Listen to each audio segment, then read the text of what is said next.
everybody, to today's edition of Prop Tech Talks, where we talk with real estate and construction executives, investors, entrepreneurs, and discussing the nuances of the current built environment and what we can do about them. We've got an amazing guest today. We've got Roger Wahl from Innovo Group.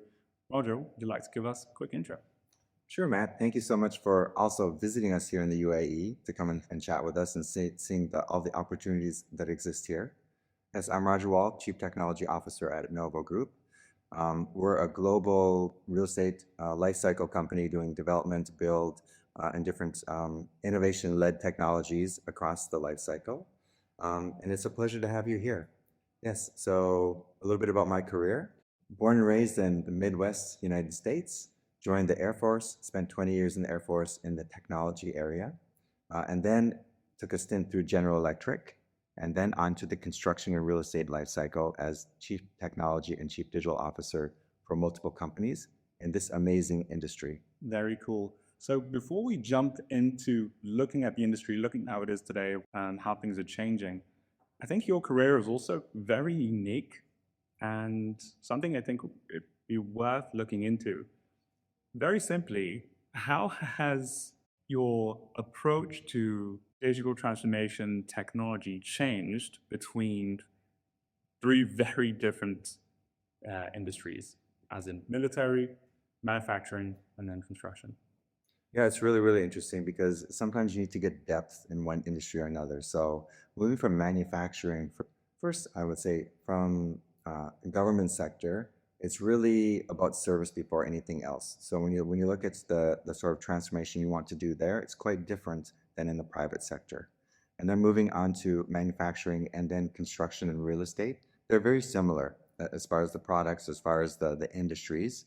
So I've gained some depth from manufacturing to real estate and construction, and that depth has allowed me to really dig into the details of the products that will mean the most to operations, that will mean the most to our internal customers. Give them the best margin, give them the best operating advantage. So this has allowed me over the last 3 roles I've had in the construction space, have allowed me to really understand the business imperatives and build a transformation landscape and roadmap that actually impact them the most and give us the best operating advantage in the region and globally. Interesting. How has your role within the United States Air Force changed you as a leader? Great question. Really, the service before self is what I've learned from the government and from my 20 years in the military. And it's really about trying to do the right thing in all situations and be very disciplined and dedicated in doing it. And this is, it's hard oftentimes to go from the government to the private sector, the public to private sector. It's a transition that's not very easy for a lot of people. But for me, moving from the military to GE and then to the public sector has really given me a well-rounded idea about service before self and government and public service, and then how I can really drive the outcomes in the manufacturing, the construction space. Yes. Okay, very cool. So let's go into the, I guess, current opportunities at the moment. Of course, real estate is changing very fast. There's a big focus on retrofit in Europe. Over here, there's a lot of new development. How do you see the role of real estate technology evolving in the next 5 years, especially in new markets like UAE? Wow. Or newer, let's say? It's really a global ecosystem now, and the way that we see it, since we're located in all these different regions, we see a lot of these technologies that are coming to the forefront with the different venture capital startups and different technologies coming from the United States and the UK. We see more AI-based products in the real estate lifecycle than we do in fintech even now. The investment is there because of sustainable outcomes, pushing for sustainable outcomes. Real estate is of course, larger in value than global GDP plus global stocks and global bonds, but also consumes so much of the global energy resources and makes most of the carbon footprint, let's say. So we see the investment happening, we see the startups happening, we see the appetite for actually investing and piloting them here in the UAE, KSA, but especially in the UAE is very much focused on these new technologies. So the opportunity because of driving for sustainable outcomes, for looking for productivity with the huge growth of, building capital projects here and in the KSA. I see the evolution of products really happening here across the life cycle. Those products a lot of them are AI based, but there are many different products capturing the data across the life cycle of digital twin, for instance. The capital planning, we're working closely with the developers here. The developers and general contractors and technology companies and BCs are really working with each other and co-investing as well as the governments to really create that end-to-end data, AI-based smart technology that you see at the end product of those structures that you build. So from capital planning to design to the actual construction to the operate and maintain, we're seeing the appetite and the startups and the AI-based products that are being utilized and connected across the life cycle, resulting in buildings that are intuitive and that they're actually solving your problems before you know you have a problem. They know what you need before you know what you need.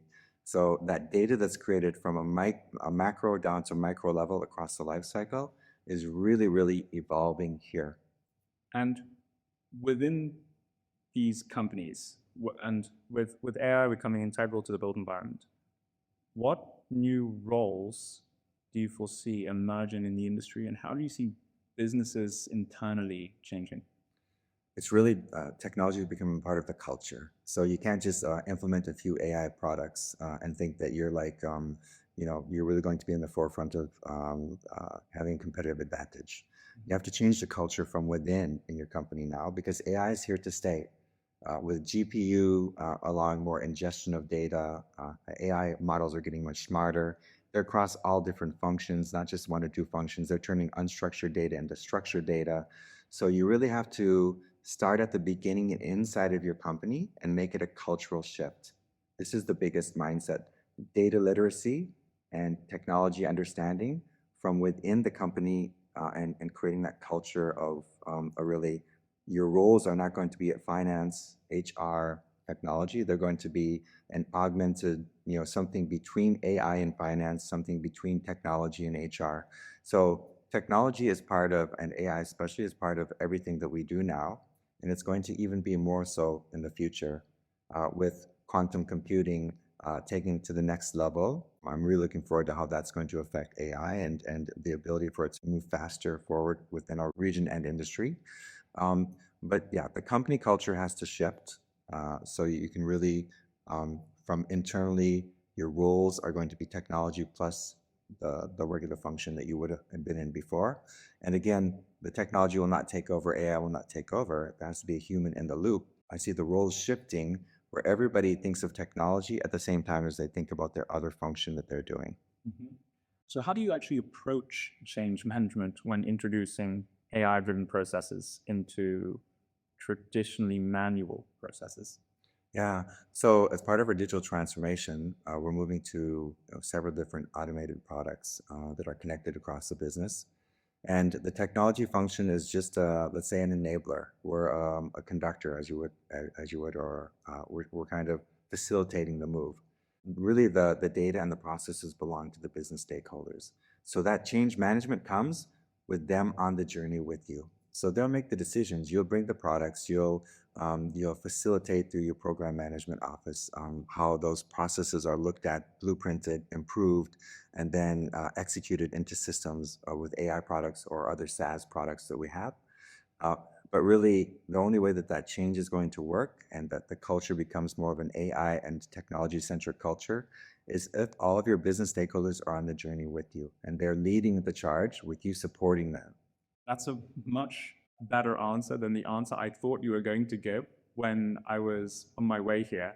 And when I was thinking about this question, I almost thought you were going to say something to the effect of awesome discipline.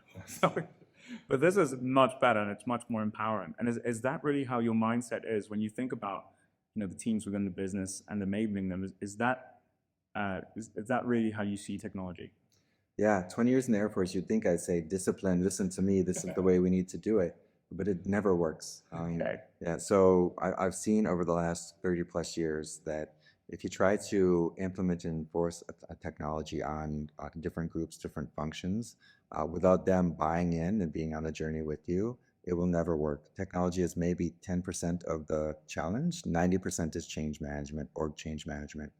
So it's really important we even have a couple of meetings later today to talk about, is this technology with our business stakeholders, is it really helping you in the way we thought it would as we implement systems? Are you seeing the return on investment? Are you seeing the ease of operations? Are you seeing your jobs become enriched? This is the most important part of what a technology initiative should do. It should make life better for the stakeholders who are adopting that technology.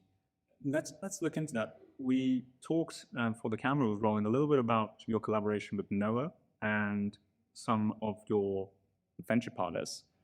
What criteria do you use to determine which startups or technologies are actually potentially worth investing and working with?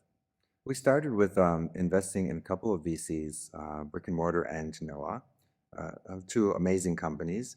And we use them as a research and development arm, really. And then we've connected with a lot of other, like Pi Labs, Zakua, and several other VCs. So now there's an ecosystem where we don't necessarily need a research and development function internally, because if we're looking at 100 products, they're looking at 2,000 products across the globe. And then we look first, what is our business problem? What are we trying to solve? Where is the gap? And then they'll bring us some products. They'll give us a comparison of the products. We'll look and assess those startups. We'll take them to the business stakeholders because, again, the decision will be made by the planning team or by the operations team or by the procurement team. If we're going to put a product in place in their space, they'll make the decision. So bring the products in after assessing all the global opportunities and the products that are specifically fit for this this process we're trying to improve. And then we'll work with the stakeholders to decide which one is the right one. So we really are close with the venture capital companies. We see a lot of value, whether we invest in them or just partner with them. We help them decide which companies they want to bring under their umbrella. They give us 3 or 4. We're thinking about these companies. We say we think these 2 or 3 are going to fill a gap in the environment. And at the same time, when we have a gap that we know, they'll bring us opportunities, and then we'll assess them as a technology function. Then we'll take them to the business stakeholders, the one client or 1 or 2 product, and then they'll decide. So sort of a personal question. When people talk about different products and different technologies, it's really so product focused. And I always wonder about the team behind it. I always, you might see one digital twin that nails it. And you might see another digital twin that doesn't really take off. You might see one conference that nailed it. You might see one that doesn't. And is that part of the consideration? Does it ever do more than product? How does that relationship actually look? It has to. So it has to. You can tell the startup leaders, for instance, that are really inspired by their products. And they're, Troy from Passive Logic, Zara from Concilio. There are a lot of different products out there where the leaders are just inspired and they're so knowledgeable. They have the skills, the knowledge, the market understanding.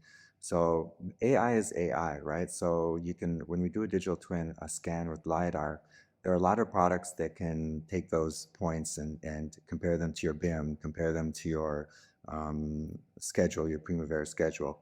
But if the leadership and the technology staff in that company is really bought into and understands, what your problem is as an end user or how they can help you solve that problem, if they're empathetic, if they really, you can tell that they want to do the right thing for you, you're going to be drawn towards them. And that relationship is very important. The relationship is important because these products are quite new. And it takes a lot of work from our side as well as their side to really operationalize them. And that change management is, as you're on this journey together, it's not just about the technology. When I try to put a technology in place on one of our projects, they have really, really full jobs already. So we have to show how it's going to affect them in a positive way. It's going to be more work in the beginning to show the value at the end. So we have to really inspire them, and the partner really helps us inspire them. The partner is in the trenches with us, whether it's these different business stakeholders, startup leaders. They're with you through thick and thin. They're not just trying to sell you a product. I love that line. The partners are in the trenches with us, and no, it's inspiring to hear you talk about it. But bringing these people together on this mission that adds so much value. So I've got two sort of action questions or advice questions. The first would be, what would be your advice to executives who are taking on technology on a project, how they should approach it, how they should be thinking? Yeah, so that's a great question. I would say, it has to be cultural from the beginning to the end. So it has to be all the stakeholders have to be on the journey with you. That change management is very, very important. It's not going to be successful if it's not like embedded in your culture that this is a good thing, this is what is going to result for us. It's going to be some work to get us there. But whether it's an entrepreneur with a startup or whether it's an executive with a company that's trying to execute a technology, it's not going to be easy. New technologies are not always easy, and our industry and technologies are evolving very quickly. So each product is a little bit different. There's not a playbook for implementing a digital twin from these companies. You have to really win over the hearts and the minds of all of your stakeholders and operations, whether it be MEP, whether it be the construction operations team, the quality team. They're all involved in rolling out a technology in operations, and they all have to be bought into it. Your partner needs to help you and be on the journey with you. So it's really a linked journey together. It's got to be really, we say culture within your culture, but it has to be something that everybody is inspired to do and wants to do and sees what the end results are going to be. And you've sort of started to answer it, but I'll ask it anyway. What would be similar advice to a new entrepreneur? Potentially they've raised funding, or potentially they're about to take on a new project. On the other side, what would be your advice to those guys? Yeah, I mean, there's so much opportunity, but there's also a lot of competition. It's a bit of a dog eat dog, right? So my advice to them is you have to move quickly but smartly, and you have to commercialize as soon as possible. Because when investors come, they're going to want to see a commercial model. They're going to want to see some viability of the product rather than just the demo or the pilot that you have. They're going to want to see something, and the entrepreneur also should really understand the environment for which they're going to be putting the technology in place. Because if they understand really who the key stakeholders are, not just the technology team, but the operational stakeholders are, they can reach them too. As we talked about, it's a partnership of the startups as well as the technology team and the business stakeholders. And you have supply chain, you have so many different to implement a product. I'll give you an example on digital twin. When we want to implement a digital twin with Aldar, one of our main customers, an amazing innovative company here in Abu Dhabi and across the UAE, it's a lot of stakeholders. It's not just the digital leadership in Aldar, digital leadership in Innovo Group.